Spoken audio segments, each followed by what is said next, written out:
안녕하세요. 오늘도 사연 살롱을 찾아주셔서 감사합니다. 작년 가을에 외동딸을 유학 보내고 남편과 둘이 살고 있는 40대 여성이에요. 중학생 때던가요. 물상 시간에 선생님이 상대성 이론을 설명하다가 타임머신 얘기가 나온 적이 있어요. 그때 선생님이 반 아이들한테 질문을 하셨어요. 만약 타임머신이 실제 존재한다면 언제로 가고 싶냐고요. 어떤 아이는 학교에 입학하기 전으로 가서 실컷 놀고 싶다고 했고, 또 어떤 아이들은 대학교 입학식 날로 가고 싶다고 하더군요. 죽어라 머리 싸매고 공부해야 하는 고3 시절을 건너뛰고 국영수에서 해방되는 순간으로 가고 싶다는 게 이유였죠. 그 밖에도 아이들은 이런저런 이유로 과거와 미래로 가고 싶어 했어요. 그런데 저는 솔직히 그 어디로도 가고 싶지 않았어요. 제가 살아온 인생이 그리 행복하지 않았거든요. 그러니 제게는 행복한 미래 따위는 허락될 리가 없다고 생각했고요. 고작 15살밖에 안 된 아이가 이렇게 비관적인 생각으로 살게 된 데에는 저를 둘러싼 환경 탓이 컸어요. 저희 엄마는 남편 없이 저를 낳아 길렀어요.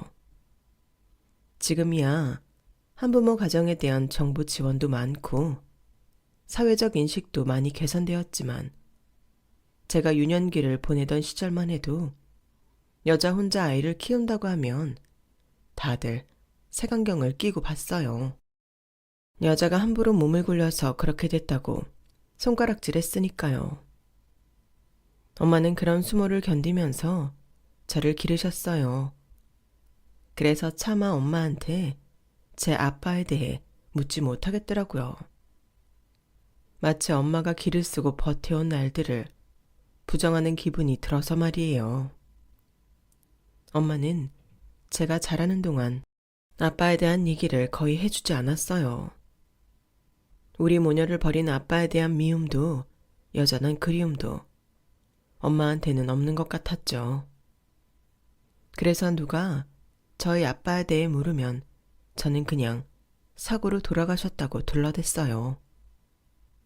우리를 버렸건 세상을 떠났건 어쨌거나 제 곁에 없는 건 마찬가지니까요. 그렇게 미혼모 자녀로 살아온 저는 얼마 전에서야 제 아빠의 존재를 알게 되었어요. 그리고 아빠를 만나게 되면서 제 인생에 기적 같은 일들이 벌어지게 되었죠. 그럼 저희 가정에 무슨 일이 있었는지 지금부터 들려드릴게요. 저희 부모님은 대학 캠퍼스에서 처음 만나셨어요. 엄마는 대학에 갓 입학한 신입생이었고 아빠는 군 복무까지 마친 4학년 졸업반이었어요. 신입생 환영회에서 처음 만난 두 분은 나이 차이도 불구하고 급속도로 가까워졌고 얼마 지나지 않아 CC가 되었죠. 가정 형편이 어려웠던 엄마를 위해 아빠는 지인들한테 부탁해 엄마의 과외 자리까지 알아봐 주었대요. 그리고는 엄마가 과외를 하러 가는 날마다 아빠가 차로 엄마를 데려다 주곤 했죠. 학생이 학교에 승용차를 끌고 다닐 정도로 아빠는 꽤 잘 사는 집 아들이었어요. 부모님이 일찍 돌아가시는 바람에 친척집을 전전하며 눈칫밥을 먹고 살던 엄마는 아빠를 만나고서야 남들처럼 평범한 대학 생활을 해볼 수 있었대요. 음악 다방도 가보고 연극도 보러 가고 경양식집에서 칼질도 해볼 수 있었으니까요. 엄마는 지금도 그 시절을 떠올리면 가슴이 설렌다고 하시더라고요. 네 아빠랑 사귀는 동안 하루하루를 동화 속 왕자님을 만난 기분으로 살았어.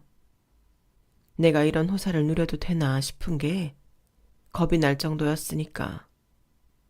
모르긴 해도 내 인생에서 가장 행복했던 순간이었던 것 같다. 하지만 두 분의 행복한 시절은 그리 오래 가지 못했어요. 아빠가 졸업을 앞두고 미국 유학이 결정됐거든요. 당연히 아빠는 엄마와 결혼을 하고 함께 유학길에 오르려고 하셨죠.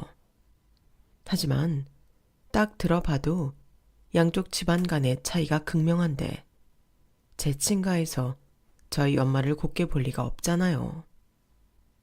그래도 불행인지 다행인지 마침 엄마가 저를 임신하는 바람에 대놓고 반대하지는 않으셨다나 봐요. 대신 엄마가 출산을 할 때까지는 시댁에서 지내라고 하셨다더군요. 결국 아빠는 먼저 유학길에 오르고 엄마는 시댁에 들어가 시집살이를 하게 되었어요.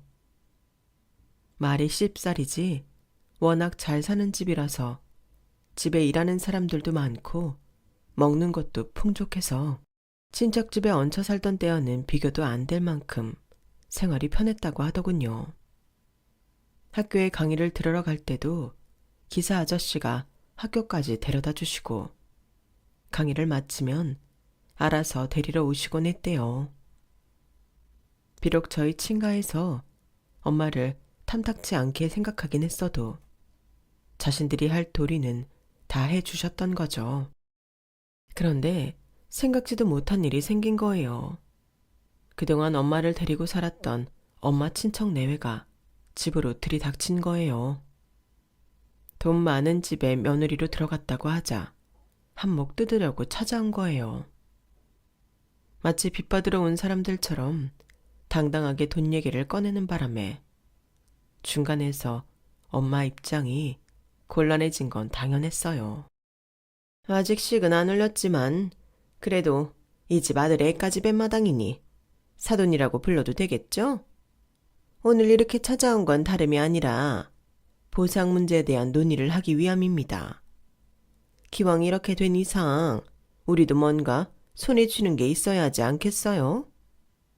이미 얘기를 들어서 아시겠지만 경희 얘가 부모가 없어요. 그동안 부모도 없는 애를 우리가 먹이고 입히고 그 찰나 명문대까지 보냈습니다. 그런데 은혜는 못 갚을 망정 부잣집 자식 만났다고 하루아침에 집을 나간다는데 가만히 보고만 있을 수는 없잖습니까? 뭐 크게는 안 바랍니다. 작은 점포 하나 낼 돈만 해주시면 더는 이 집에 찾아올 일은 없을 겁니다. 고모부, 그게 무슨 말씀이세요? 그동안 저 그냥 키워주신 거 아니잖아요. 저희 아빠가 남겨주신 논이랑 밭까지 다 고모부 드렸는데 이제 와서 키워준 돈을 달라뇨. 그리고 그걸 왜 이분들한테 달라고 하세요? 경희 너 조용히 안 해. 어른들 말씀하시는데 어디서 끼어들어? 고모가 널 그렇게 가르쳤니? 여보, 우리 하던 얘기 계속해요. 원래가 돈 욕심 많고 뻔뻔한 분들인 건 알았지만 이렇게까지 못나게 굴 거라고는 생각도 못했던 터라. 엄마는 눈물이 그렁그렁한 눈으로 그 상황을 지켜봐야만 했어요. 결국 저희 친가에선 엄마의 고모 내외가 진빚을 갚아주는 선에서 타협을 했다고 하더군요. 남편도 없는 마당에 시부모한테 못 볼 꼴을 보인 엄마는 그 집에 있는 게 가시방석에 앉은 기분이었대요. 시부모님들이 대놓고 말은 안 했지만 자신을 바라보는 눈빛이 차갑다는 걸 엄마가 왜 몰랐겠어요. 주인이 그러니 그 집에서 일하는 사람들도 다들 저희 엄마를 벌레 보듯 했다더군요. 다 들리는데도 지들끼리 쑥덕거리면서 저희 엄마 흉을 보는 건 일상 다반사였고요. 그러니 사내 진미가 눈앞에 있어도 쉽게 젓가락을 댈 수 없었죠. 어느덧 배가 불러오자 엄마는 그나마 다니던 학교도 그만둘 수밖에 없었어요. 결혼도 안 한 학생이 애를 뱄으니 당연한 수순이었죠. 요즘은 임신한 채 학교에 다니는 게 큰 문제가 아니지만 당시만 해도 그런 건 사회 통념상 불가능한 일이었으니까요. 그렇게 창살 없는 감옥 같은 곳에서 생활한 엄마는 드디어 저를 출산하셨어요. 출산은 저희 할아버지가 소유한 병원 산부인과에서 하셨어요. 밖으로 말이 새나가는 걸 막으려고 엄마가 이 병원 이사장 며느리라는 건 비밀로 했다고 하더군요. 그 사실을 아는 사람은 저를 받아준 산부인과 선생님뿐이었어요. 사족을 붙이자면 그때 저를 받아주신 선생님이 지금은 그 병원 원장님이 되셨어요. 아무튼 엄마는 출산을 하면 아빠가 있는 미국으로 갈 수 있을 거라고 생각했지만 현실은 달랐어요. 아들이 아닌 딸을 낳자 저희 할머니가 그제야 본색을 드러내셨거든요. 애는 무사하다고 하니 걱정 말아라. 그리고 몸 추스르는 대로 짐 챙겨서 내 집에서 나가거라. 살 곳은 미리 마련해 뒀으니 거기 가서 찍소리 말고 살아. 혹여라도 내 아들 앞에 얼쩡거리다 걸리면 그땐 너도 네 딸도 무사하지 못할 테니 알아서 하고. 애는 우리가 알아서 키울 테니까 그 또한 걱정 말아라. 어머님, 그게 무슨 말씀이세요? 그럼 저더러 애만 두고 나가란 말씀이세요? 당연한 거 아니니? 사람이 화장실 들어갈 때랑 나갈 때가 다르다고 하잖니. 네가 나중에 땀만 먹고 내 아들 발목 잡을지 어떻게 알아? 네 딸이라도 인질로 잡고 있어야 네가 허튼 생각 안 할 거 아니야. 안 돼요. 저는 그렇게 못해요. 죽어도 내 딸이랑 같이 살 거예요. 어머님, 그러지 마시고 그냥 저 좀 받아주시면 안 돼요? 제가 아들 꼭 낳아드릴게요. 그러니까 제발 우리 아이랑 상중 씨 있는 미국으로 가게 해주세요. 제발 부탁드려요, 어머님. 얘가 정말 웃기는 애네? 아니, 설마 우리가 널 며느리로 받아들일 거라고 생각했던 거니? 그 머리로 명문대까지 들어간 게 신기하다, 얘. 내 아들 무탈하게 미국 보내려면 어쩔 수 없는 일이라서 널 받아들이기는 했다만 우린 애초에 널 며느리로 받아들인 생각이 없었어. 첩이면 몰라도 네가 아들이라도 낳았다면 본처는 못 시켜줘도 첩노릇은 하게 해줬겠지만 그마저도 안 됐잖니? 우리처럼 손귀한 집안에 필요한 건 딸이 아니라 아들이다. 볼 거 없는 널 받아들인 것도 혹시나 아들이라도 하나 낳아줄까 해서 그랬던 건데 그마저도 안 됐으니 어쩌겠니? 네가 네 발로 나가야지. 아까도 말했지만 나갈 때 나가더라도 애는 두고 가라. 딸 하나 낳아주고 네 고모 비제, 네 살치까지 챙겼으니 너한테도 나쁜 조건은 아니라고 생각한다. 그러니까 더 큰 욕심 부리지 말고 이쯤에서 떨어져 나가. 길게 끌어봐야 험한 꼴만 당할 테니까. 결국 엄마는 본가에서 쫓겨났고 엄마와 저는 친할머니가 마련해준 집에서 단 둘이 살게 되었어요. 어떻게 할머니가 저를 순순히 내줬냐고요? 처음엔 친할머니가 절대 저를 못 내준다고 하셨었는데 엄마가 저를 주지 않으면 어떻게든 아빠한테 이 사실을 알리겠다고 협박 아닌 협박을 해서 가능하게 된 거였어요.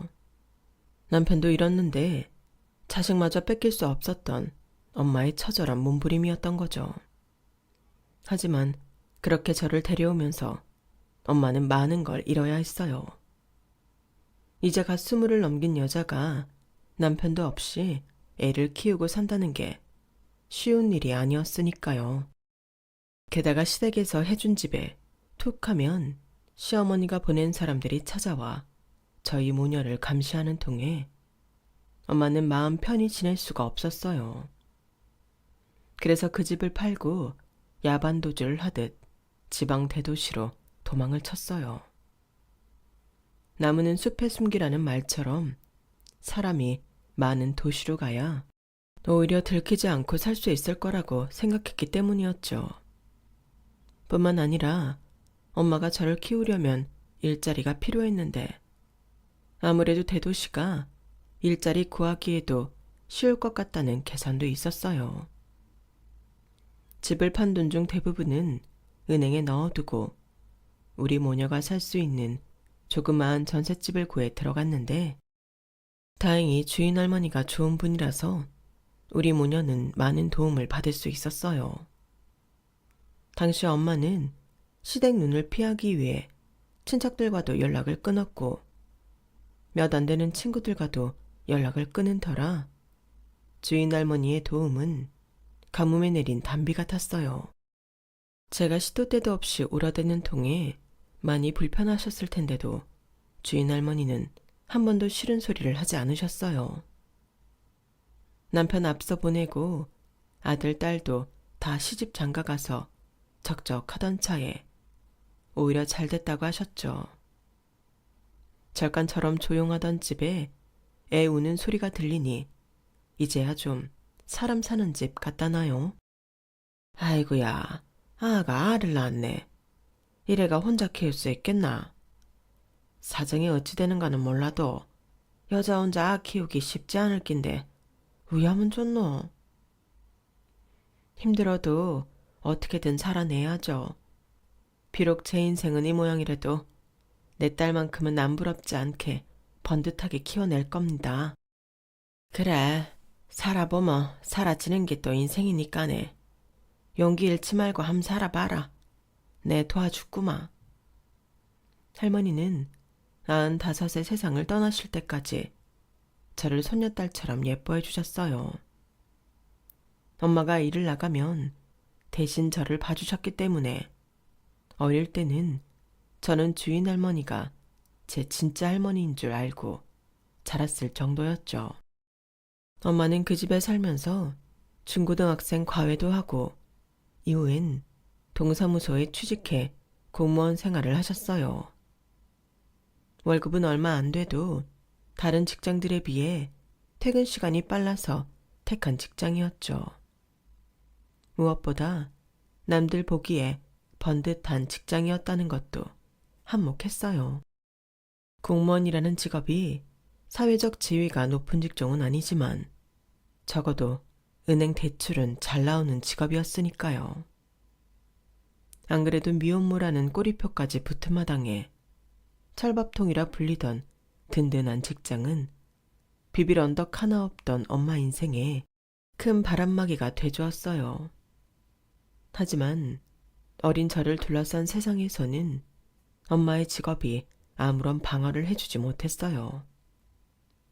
어떻게들 알았는지 제가 미혼모 자식이라는 걸 알게 된 친구 엄마들이 아이들한테 저랑 못 놀게 했거든요. 분명 엊그제까지도 친하게 놀던 친구가 하루아침에 제게 절교 선언을 한 거예요. 니랑은 인자 못 논다. 엄마가 니랑은 놀지 말라 카더라. 처음엔 내가 뭘 잘못해서 이런가 싶어 이유를 말해달라고 했더니 조그만 게 한숨을 푹 쉬고는 그러는 거예요.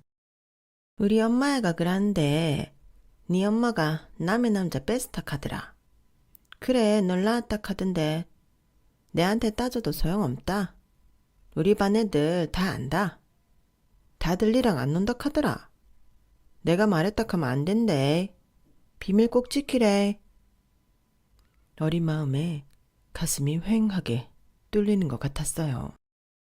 그 사이로 차가운 바닷바람이 휑휑 지나가는 것 같았죠. 집에 온 저는 주인 할머니한테 그 얘기를 했어요. 그러자 할머니가 벼락같이 화를 내시더라고요. 어데? 누가 그딴 소리 씨부리 쌌노? 아니다. 네 엄마는 그런 사람 아니다. 옆에 애들이 아주 미치는갑다. 어데 애한테 그런 소리를 했었노? 인나라 가자. 어떤 년이 그런 소리를 했었는지 내가 가서 주디를 콱 찢어 놓으라니까. 버득 인나라. 저는 주인 할머니 손을 잡고 친구네 집으로 갔어요. 할머니는 마치 당신이 모욕을 당한 것처럼 엄청 화를 내시며 친구 엄마를 혼내셨어요. 그리고는 저희 아빠가 미국에서 박사학위 공부를 하고 있어서 당장 못 오는 것뿐이라고 큰 소리를 치시곤 학부모들한테 제대로 알리라고 호통치셨어요. 저는 그동안 몰랐던 사실에 눈이 휘둥그레졌어요. 주인 할머니 말대로 아빠가 미국에 있다면 언젠가 볼 수 있을 거라는 희망이 생겼거든요. 엄마가 주인 할머니한테는 모든 사정을 다 밝힌 터라서 주인 할머니가 거짓말을 했을 리 없었기에 더욱 믿음이 갔어요. 하지만 그 후로도 아빠는 돌아오지 않았어요. 아무리 미국이라도 전화는 있을 텐데도 아빠한테는 전화 한 통 없었죠. 학년이 올라가고 저도 머리가 좀 크고 나니 그날 주인 할머니의 말이 저를 위해 지어낸 말일 거라는 합리적인 의심이 들더라고요. 그렇게 저는 20살이 되어 서울에 있는 대학에 입학하게 되었어요. 내심 엄마도 부산 생활을 접고 함께 서울로 올라가기를 바랐지만 당시에 엄마가 만나고 있는 분이 있어서 제 욕심만 채울 수는 없었어요. 그래서 말조차 꺼내지 못했죠. 그렇게 혼자 서울로 올라간 저는 마치 젖먹이가 엄마와 떨어져 분리불안을 겪는 것처럼 한동안 그렇게 불안할 수가 없었어요. 기숙사에서 같은 방을 쓰는 친구는 그런 제가 이해가 안 간다고 하더군요. 자기는 모처럼 집을 나와 살게 되니 그렇게 좋을 수가 없다나요? 하지만 시간이 지나자 룸메이트와 저는 반대 상황이 되었어요. 친구는 서울 생활이 자기랑 안 맞는다며 엄마가 해주는 집밥이 그립다고 투정을 하는 반면 저는 친구들도 많이 생기고 놀거리가 많은 서울 생활에 적응이 되었거든요. 게다가 소개팅에서 만난 경영학과 학생이랑 사귀게 되면서 하루하루가 구름 속을 걷는 것처럼 신이 났어요. 그때 만난 남학생이 지금의 제 남편이에요. 남편과 저는 저희 부모님이 그랬던 것처럼 같은 대학 CC였어요. 다른 게 있다면 우리 부부는 동갑이라는 거였죠. 남편도 저도 서로가 첫 이성이라서 모든 첫 경험 상대가 서로이기도 했어요. 그렇게 1년을 함께 보낸 뒤 남편이 군 입대를 할 시기가 되었어요. 나도 이제 군부대로 면회를 다니며 남자친구의 제대만 오매불망 기다리게 됐구나 했는데 글쎄 제 남편이 신체검사 등급이 낮아서 공익근무요원이 됐지 뭐예요. 한 달간 훈련소에서 훈련을 마치고 돌아온 남편은 궁에서 수문장으로 군복무를 하게 되었어요. 지금도 수문장 일을 공익요원이 맡고 있는지는 잘 모르겠지만 저희 때는 공익근무요원이 맡아서 하고 있었거든요. 남편이 키가 커서 그런지 수문장 교대식 때 유독 눈에 띄곤 했어요. 여자 관광객들이 곁에 다가가 사진을 찍곤 했는데 괜히 샘이 날 정도로 늠름하고 멋지더라고요. 저희 엄마도 서울에 올라가 수문장 교대식을 함께 보시고는 제 남편을 콕 찍어 제일 멋지다고 하셨을 정도였죠. 물론 그때는 그 사람이랑 제가 사귀는 사이인 줄은 모르셨기 때문에 마냥 좋게 보이셨을 테지만요. 제가 CC라는 사실을 엄마가 알게 된 건 우리가 사귄 지 2년이 다 되던 때였어요. 저를 통해 그때 그 수문장이 제 남자친구라는 소리를 들으시고는 엄청 반대를 하셨죠. 그때 처음 엄마를 통해 아빠 얘기를 들을 수 있었어요. 자세한 건 아니고 엄마랑 아빠도 CC였다는 정도만요. 엄마가 딸 연애까지 참견할 생각은 없지만 딱 연애까지만 해.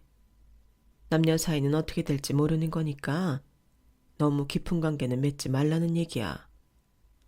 처녀 몸으로 널 낳은 내가 할 말은 아니지만 내 딸만큼은 정상적인 인생을 살았으면 좋겠어. 엄마 마음 이해하지? 제가 왜 모르겠어요. 엄마가 어떻게 살아왔는지 누구보다 제가 잘 아는걸요. 하지만 지레 겁부터 먹고 남편과 제 사이를 떼어놓으려 하는 건 이해가 안 갔어요. 아빠랑 엄마가 어떻게 헤어졌는지는 모르겠지만 내 남편은 아빠랑 다르다는 생각이 지배적이었거든요. 그 후로도 우리는 연애를 이어갔고 번듯한 직장에 취직한 후에야 정식으로 엄마를 찾아갔어요. 이미 사귄 지 7년이 넘은 터라 엄마도 딱히 반대는 안 하시더라고요. 시부모님도 저희 사이를 일찍부터 알고 계셨기 때문에 저한테 아빠가 없다는 사실을 아셨음에도 반대는 하지 않으셨어요. 남편이 그러는데 아버님이 그러셨다더라고요. 머리 큰 자식, 부모가 말린다고 이제 와서 헤어질 것도 아닌데 괜히 새로 들이는 사랑 가슴에 못질까지 할 필요 있겠냐고요. 그동안 상처도 많이 받고 자랐을 텐데 우리라도 보다듬어 주어야 한다시며 오히려 제 남편한테 잘하라고 하셨었다네요. 어릴 때 친구 부모님들로부터 많은 상처를 입고 자랐던 저로서는 아버님의 따뜻한 말씀에 울컥할 수밖에 없었어요. 그래서 더 시댁에 잘하려고 노력했어요. 아버님은 마치 제가 그동안 못 받고 자란 아빠의 정을 대신 주려고 하셨는지 저를 딸처럼 아껴주셨어요. 제게 손편지도 자주 보내주시고 제 생일 때는 물론 매달 용돈도 주셨어요. 비록 금액은 얼마 안 됐지만 그 마음은 억만금보다 더 크다고 생각해요. 그나가 내가 말이다 TV에서 홈쇼핑을 보다가 너한테 딱 어울릴 만한 구두를 봤어. 그래서 말인데 너 신발 사이즈가 어떻게 되냐? 아버님도 참 뭘 저까지 챙겨주세요. 그냥 아버님 거 사시는세요. 아니면 어머님 거 사드리시든가요. 에이, 선물은 주는 사람 마음인데 내가 딱 너한테 주고 싶어 그러잖니. 한 240이면 될까? 뭐? 235? 아이고, 우리 며느리 발도 조그마하네. 알았다. 그럼 그걸로 주문하마. 아버님은 길을 가다가 예쁜 핀을 봐도 제 생각을 해주시고 홈쇼핑에서 예쁜 구두를 봐도 제 생각을 해주셨어요. 유별난 며느리 사랑에 시어머니께서 샘을 내실 정도였죠. 안타까운 건 그런 아버님과 오래 함께하지 못했다는 거예요. 제가 시집오고 3년째 접어들던 해 아버님이 갑자기 세상을 떠나셨거든요. 자꾸 소화도 안 된다고 하시고 살도 많이 빠지셔서 병원에 모시고 갔었는데 대장암 판정을 받고 며칠 되지 않아서 세상을 떠나신 거예요. 아직 아버님과 이별할 준비가 되지 않은 터라 장례식 내내 감정을 추스르기가 힘들었어요. 어머님이나 아들인 남편과 시동생보다도 제가 더 많이 울자 어머님이 한 소리 하시더라고요. 누가 보면 네 남편이 죽은 줄 알겠다. 그 정도 하면 됐으니까 이제 그만 눈물 그쳐. 어디 원 남사스러워서. 기어이 어머님께 한 소리를 듣고서야 저는 눈물을 삼켰어요. 이제는 제 편을 들어줄 아버님이 없다는 사실에 아버님과의 이별이 한층 더 실감이 나더라고요. 장례식 마지막 밤 아버님 영정 앞에 멍하니 앉아있는데 입구 신발장에 놓인 제 구두가 눈에 들어오는 거예요. 아버님이 홈쇼핑에서 사주신 구두였어요. 신발을 선물하면 이별을 한다고 하던데 그래서 아버님이 돌아가신 건 아닐까 하는 말도 안 되는 생각까지 들더라고요. 그 후로도 그 구두를 신을 때마다 아버님이 떠올라서 한동안 그 구두를 신을 수가 없었어요. 아버님이 돌아가시고 이듬해 시동생이 결혼을 했어요.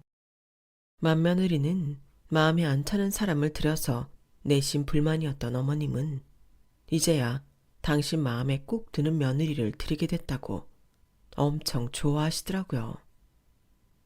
제 동서는 명문대 의대를 졸업하고 모 산부인과에서 전문의로 일하고 있었는데 연봉이 자그마치 1억이 넘는다고 하더군요. 게다가 친정 부모님이 재력가셔서 어릴 때부터 아쉬울 거 없이 다 누리고 자란 사람이었어요. 국간에서 임신난다고 시어머니께서도 선물이며 용돈을 얼마나 많이 하는지 몰라요. 그러니 자연히 시어머님 사랑은 동서한테 갈 밖에요. 그 점에 대해서는 저도 딱히 불만은 없었어요. 대신 저는 시아버지 사랑을 많이 받았으니까요. 그래서 어머님이 동서를 편애하시는 것도 참을 수 있었는데 매번 동서가 참고 있는 저를 건들지 뭐해요. 그날은 어머님 생신이라서 다들 시댁에 모이기로 한 날이었어요. 저는 반차를 내고 미리 시댁에 와서 생신상 준비를 하고 있었고 남편은 퇴근길에 딸아이를 학원에서 데려오기로 한 참이었죠. 시동생은 퇴근 후 동서랑 시댁으로 바로 오기로 했고요. 그런데 길이 엇갈렸는지 동서가 먼저 왔더라고요. 때마침 어머님은 제가 사간 원피스를 입어보고 계셨는데 동서가 그걸 보고는 대뜸 그러는 거예요. 어머님, 이 옷 어머님이 직접 사신 거예요? 이거? 이건 큰애가 생일 선물로 사온 건데 왜? 무슨 문제라도 있니? 아, 형님이 사온 거구나. 요즘에 누가 이런 구닥다리 브랜드를 입는다고. 형님도 참. 아무리 보는 눈이 없어도 그렇지. 다른 사람도 아니고 어머님한테 이런 걸 사드렸대요. 어머님, 그 옷 벗으시고 저랑 같이 백화점에 가요. 제가 제대로 된 옷 한 벌 사드릴게요. 이런 거 입고 다니면 사람들이 제 욕해요. 어머님한테 이런 거지 같은 옷 걸치게 했다고요. 어서 가요, 어머님. 형님, 저 어머님이랑 백화점 좀 다녀올게요. 음식 준비는 형님 혼자 할 수 있죠? 웬일로 일찍 왔길래 생신상 차리는 거라도 도우려나 보다 했더니 저러고 어머님을 끌고 나가네요. 일하기 싫어서 나갈 거면 조용히 나갈 것이지. 기껏 사람이 사온 선물을 뭐? 거지 같은 옷? 아, 정말 생각 같아선 동서 입에 행주를 콱 쳐박아 버리고 싶었지만 꾹 참았어요. 참을 인색이면 살인도 면한다고 마음속으로 참을 인자만 연신 그려댔죠. 그런데 웃긴 게 뭔지 아세요? 호기롭게 어머님을 모시고 나갔던 동서가 결국 옷 한 벌 못 사고 돌아왔다는 거예요. 백화점 명품 매장에 어머님한테 맞는 사이즈가 없었거든요. 결국 그날 밤 어머님은 제가 사드린 원피스를 입고 생신상을 받게 되셨어요. 살면서 이런 일은 비일비재했어요. 동서는 툭하면 제 기를 죽이려고 혈안이 되었고 어머님은 그런 동서를 말리기는커녕 옆에서 부추기기 일쑤였죠. 아이들이 자라면서는 저희 딸과 동선의 아들을 비교하기 바쁘셨고요. 확실히 똑똑한 엄마는 다르다면서 아들을 영어 유치원에 보낸 동서를 어찌나 칭찬하던지 누구는 영어 유치원에 보낼 줄 몰라서 안 보냈나요? 원비가 어지간한 대학 등록금만큼 나오는 데를 우리 형편에 어떻게 보내요? 안 그래도 딸아이가 중학교에 들어가던 해 제가 회사에서 명예퇴직을 당하는 바람에 남편 외벌이로 사느라 힘든데 말이죠. 그런데 여기까지는 애교에 불과했어요. 그러니까 정확히 3년 전 남편마저 정리해고를 당하고 하루아침에 백수가 되자 어머님이 그러시는 거예요. 그동안 내 아들 등골 빼먹고 살았으면 이제는 네가 나가서 돈을 벌어야 하지 않겠니?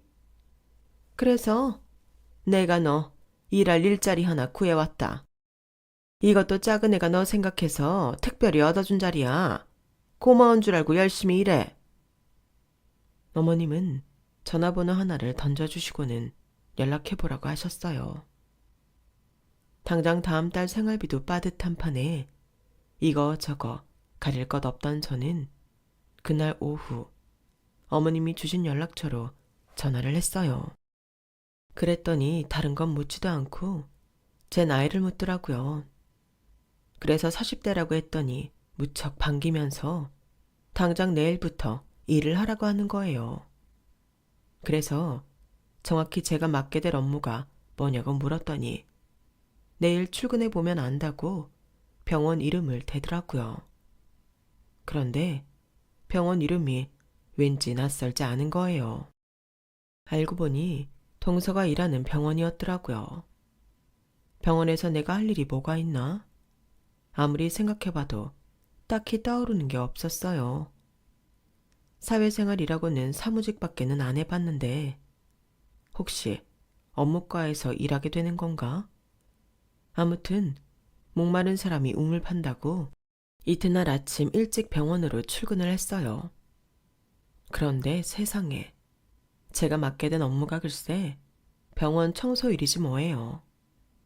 그래서 딴 거 안 물어보고 나이를 물었던 거더라고요. 가봤더니 용역업체 담당자가 대뜸 그러는 거예요. 요즘 젊은 사람들은 이런 일 안 하려고 하는데 정말 대단하십니다. 이 일이 비록 청소일이기는 해도 일도 힘들지 않고 야근 없지 상사 터치 없지 이보다 편한 일이 없어요. 게다가 이 병원은 몇 년 전에 리모델링을 싹 해놔서 청소하기도 편하고 좋다니까요.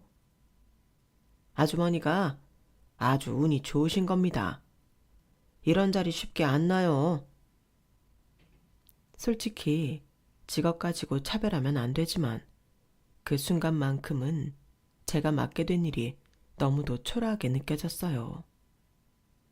더불어 이 일을 소개시켜준 동서한테 정말 화가 많이 나더라고요. 자기가 의사로 있는 병원에 손윗사람을 청소 직원으로 일하게 한다는 발상 자체가 그저 곱게만 보이지 않았거든요. 거기에 동조한 어머님도 그렇게 서운할 수가 없었어요. 그래서 난 못하겠다고 돌아설까도 생각했지만 목구멍이 포도청이라 그럴 수가 없더라고요. 남편이 퇴직하면서 받은 퇴직금 대부분은 은행 대출금을 갚느라 써버렸고 남은 돈으로는 딸아이 2학기 등록금을 내면 끝날 상황이었거든요. 남편도 구직 활동을 하고는 있지만 40이 넘은 경력직을 받아줄 회사가 얼마나 있겠어요. 있는 직원도 내보내는 마당에 말이죠. 그래서 일단 생활비 벌 생각만 하자 생각하고 일을 하기로 했어요. 그렇게 시작한 일은 한 달이 지나고 1년이 지나고 2년 넘게 이어져 갔죠. 막상 해보니 내 몸 움직여서 돈 버는 일이 꽤 마음도 편하고 좋더라고요. 산부인과라 그런지 아이들 울음소리도 들리고 난임으로 고생했던 부부가 임신 진단을 받고 좋아하는 모습도 심심치 않게 볼 수 있어서 제가 더 기분이 좋아지더라고요. 물론 그 반대의 경우도 심심치 않게 볼 수 있었어요.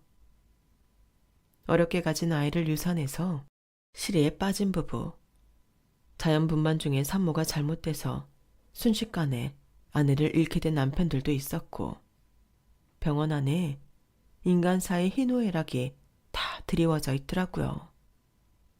그렇게 일도 병원 생활에도 익숙해지다 보니 일을 그만두겠다는 생각은 싹 사라지고 말았어요. 병원에서 청소 일을 하면서 동서에 대한 얘기도 심심치 않게 들을 수 있었어요. 안에서 새는 바가지 밖에서도 샌다고 병원에서도 평판이 엉망이더라고요. 특히 간호사들한테는 최악의 의사로 꼽히곤 했어요. 자기 실수도 늘 간호사한테 떠넘기고 환자를 대하는 태도도 너무 성의 없다는 게 이유였죠.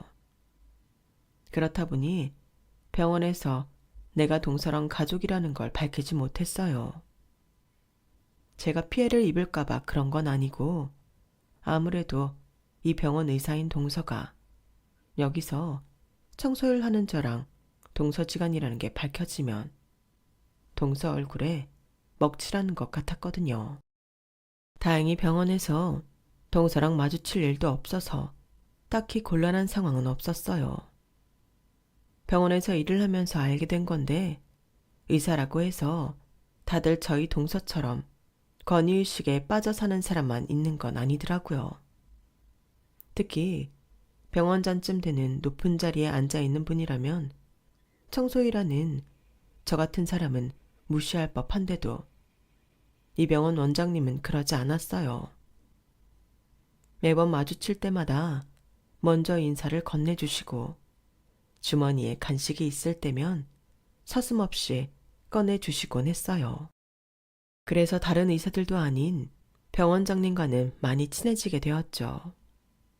한 번은 병원장님이 웬 백발 신사랑 같이 계시길래 인사를 했더니 그 신사분께 저를 이렇게 소개하시더라고요. 아, 이사장님, 이분이 제가 말했던 그분입니다. 어때요? 이사장님이랑 묘하게 닮았죠? 모르는 사람이 보면 윤진희 씨가 이사장님 숨겨진 딸인 줄 알 겁니다. 그러자 이사장님이 저를 뚫어지게 바라보셨어요. 그런데 참 이상하죠. 이 병원에서 일하면서 이사장님을 본 건 처음인데도 눈빛이 너무도 익숙하고 따뜻한 게 가슴 한켠이 찌릿하더라고요. 원장님도 참 이분 아버님이 들으시면 화내실 텐데 그런 농담을 다 하십니까? 초면에 신뢰가 많았습니다. 아닙니다. 이사장님이랑 닮았다고 하니까 기분 좋은걸요. 멋지고 잘생기셨잖아요. 저는 유복녀로 자라서 아버지 얼굴도 몰라요. 우리 아버지도 이사장님처럼 멋진 분이셨으면 좋겠네요. 그 말을 끝으로 목례를 하고 돌아서는데 괜히 후회가 되더라고요. 높은 자리에 있는 분이 몇 마디 걸어줬다고 쓸데없는 소리까지 한 게 괜히 마음에 걸렸거든요. 얼마 뒤 엄마가 서울에 올라오셨길래 마침 그때 일이 떠올라 엄마한테 병원 이사장님 얘기를 했어요. 엄마, 글쎄 내가 일하는 병원 이사장님이 나랑 많이 닮은 거 있지? 원장님이 나보고 이사장님 숨겨진 딸 아니냐고 농담까지 하셨다니까. 근데 내가 봐도 진짜 많이 닮았더라고. 말을 뱉자마자 저는 아차 싶었어요. 엄마한테는 제가 병원에서 청소일 한다는 걸 숨기고 있었거든요. 그런데 그 말을 들은 엄마 표정이 하얗게 질리는 거예요. 저는 제가 하는 일 때문에 속이 상해 그러시나 했는데 그게 아니더라고요. 그 병원 이름이 뭐야? 혹시 땡땡 산부인과니? 그 이사장이라는 사람 이름이 혹시 권상준 맞아? 어? 엄마가 그걸 어떻게 알아? 혹시 나 그 병원에서 나왔어? 그러자 엄마가 두 손으로 얼굴을 감싸쥐고는 펑펑 우시는 거예요. 한참을 울고 난 엄마는 그동안 제게 감추고 있던 제 출생의 비밀을 털어놓으셨어요.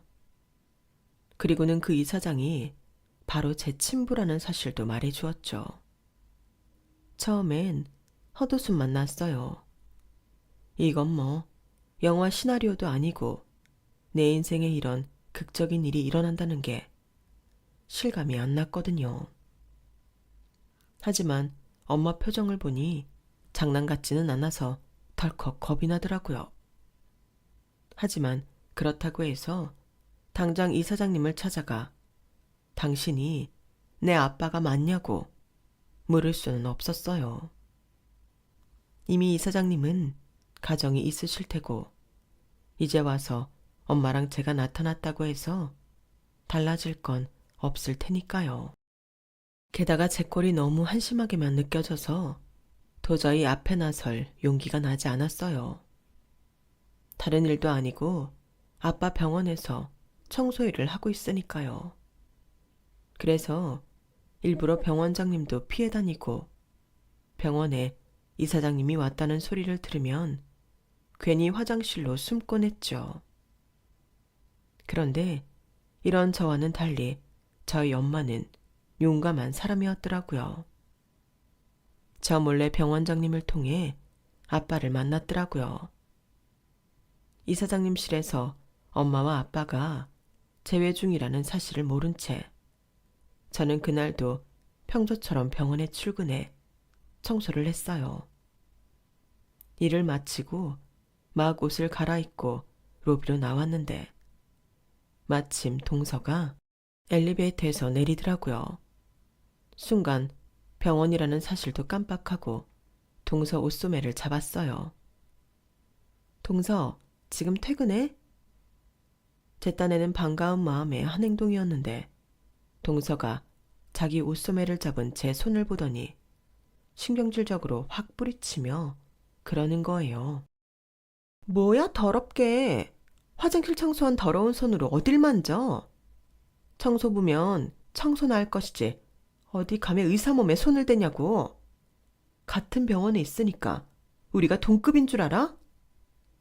그 말에 엘리베이터에서 내리던 사람들과 로비에 있던 사람들 시선이 전부 저한테 쏠렸어요. 순간 너무 창피해서 눈에 눈물이 핑 돌더라고요. 그런데도 동서는 거기서 그치지 않고 작정한 듯 제 자존심을 밟아댔어요. 들고 있던 백으로 저를 밀쳐대며 말이죠. 이보세요, 윤진희 씨. 여기는 집이 아니라 직장입니다. 당신은 이 병원 청소부고 나는 이 병원 의사라고요.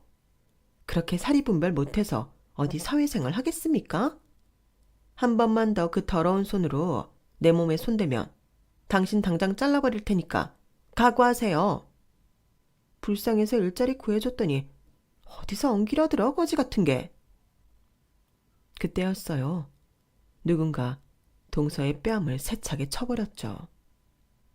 어찌나 세게 쳤는지 동서가 얼굴이 휙 돌아갈 정도였어요. 놀라서 쳐다보더니 저희 엄마가 불같이 벌건 얼굴로 씩씩대고 서 있더라고요. 뭐? 거지 같아? 너 따위로 인성도 덜 돼먹은 게 어디서 감히 내 딸한테 그딴 소리를 해? 네가 의사면 의사지 왜 사람 무시하냐고. 당장 내 딸한테 사과 안 해? 그러자 동서가 눈에 불을 켜고 소리쳤어요. 이건 뭐야? 아주 쌍으로 지랄들이네. 이보세요. 지금 당신이 무슨 짓을 벌였는지 알아? 거지 같은 당신 딸내미가 내 몸에 손댄 것도 모자라 감히 내 뺨을 쳐? 하, 어이없어서 정말. 경비는 뭐 하는 거야? 이런 잡상이들 안 내쫓고 의사인 내가 이런 수모를 당하는데 왜 가만히 있어? 당신들 월급 받고 그따위로 일할 거야? 동서가 길길이 날뛰자 보안 직원들이 다가왔어요. 하지만 선뜻 저랑 엄마한테 어쩌지는 못하더라고요. 엄마 뒤에 이 병원 이사장인 저희 아빠와 병원장이 서 계셨거든요. 병원장은 보안 직원을 돌려보내곤 동서한테 말했어요. 지금 이사장님 따님한테 뭐 하는 짓입니까? 당장 사모님과 따님한테 사과하세요. 그 말에 동서는 귀신이라도 본 사람처럼 눈이 커졌어요.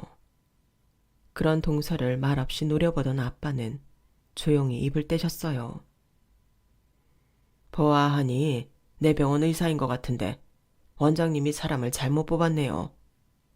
의술이 얼마나 좋은지는 모르겠지만 이렇게 인상이 덜 돼먹은 사람이 내 병원에서 일한다는 건 도저히 용납이 안 됩니다. 하나를 보면 열을 안다고 병원 직원한테도 이렇게 함부로 구는 사람이 환자들한테는 잘할 리 만무하죠. 안 그렇습니까? 이보세요. 당신이 의사라고 해서 사람을 함부로 무시해도 되는 건 아닙니다. 의사건 청소부건 내 병원에서 일하는 직원인 건 마찬가지니까요. 그리고 지금부터 내가 하는 말은 내 딸아이 아빠로서 하는 말입니다. 잘 들으세요. 그 더러운 낯짝 들고 당장 내 병원에서 나가. 한 번만 더 내 병원에 발들었다가는 이 바닥에서 영영 일 못하게 해줄 테니까. 다 들었으면 당장 꺼져. 방금 전까지 의기양양하던 동서는 어안이 벙벙한 표정으로 뒷걸음질치며 병원을 빠져나갔어요. 그리고 다음 날 바로 병원으로부터 해고 통지를 받게 되었어요. 해고 사유는 저에 대한 얘기는 없이 그동안 환자들과 간호사들한테 들어온 컴플레인에 대한 내용과 의료 미스에 대한 내용뿐이었지만 딱 이 시기에 해고 통지를 받았다는 건 누가 봐도 저와 관계된 일이라는 게 뻔했어요. 하지만 그 누구도 그 일을 트집 잡는 사람은 없더라고요. 생사조차 몰랐던 아빠와 마흔이 훌쩍 넘어서 만나게 된 저는 그간 못 나는 부녀지간의 정을 나누며 살고 있어요. 아빠는 10여 년 전에 이혼을 하시고 혼자 살고 계셨기 때문에 저희 가족과 함께 살기를 바라셨어요. 전부인과 사이에서 자식이 없던 터라 하나뿐인 자식인 제게 더 마음을 쓰시는 것 같더라고요. 저야 아빠랑 같이 살게 되면 좋긴 하지만 남편과 딸 의사도 중요해서 말도 못하고 있었는데 딸아이가 제 아빠를 설득해 주었어요. 덕분에 저는 뒤늦게 아빠랑 함께 살게 되었죠. 제 남편은 졸지에 대일사위 노릇을 하게 되었고요. 아빠는 이 모든 일을 성사시켜준 제 딸아이한테 선물로 유학을 보내주셨어요. 집안 형편 때문에 유학은 꿈도 못 꾸고 있던 딸아이는 좋아서 방방 뛰더라고요. 하지만 뜻밖에도 저희 엄마는 아빠와 재결합을 원치 않으셨어요. 이미 헤어진 지 오래됐고 엄마한테는 10년 넘게 만나온 남자친구가 있다는 게 이유였죠. 지나간 사랑은 지나간 사랑대로 두는 게 아름다운 추억으로 남을 수 있다는 엄마 말에 따라 아빠도 그 뜻을 따르기로 하셨어요. 21살 나이에 딸을 키우겠다고 홀로 세상과 맞서던 멋진 우리 엄마는 역시나 끝까지 멋진 모습을 보여주셨어요. 저도 엄마처럼 멋진 엄마, 멋진 아내, 그리고 멋진 딸이 되도록 노력해보려 합니다. 지금까지 제 사연을 들어주셔서 감사합니다. 제 사연 들어주신 모든 분들 항상 행운이 가득가득 하시고 행복하셨으면 좋겠습니다. 여러분, 사연 댓글에 응원과 현명한 조언 부탁드려요. 좋아요와 구독은 저에게 큰 힘이 됩니다. 오늘도 좋은 일 가득하세요.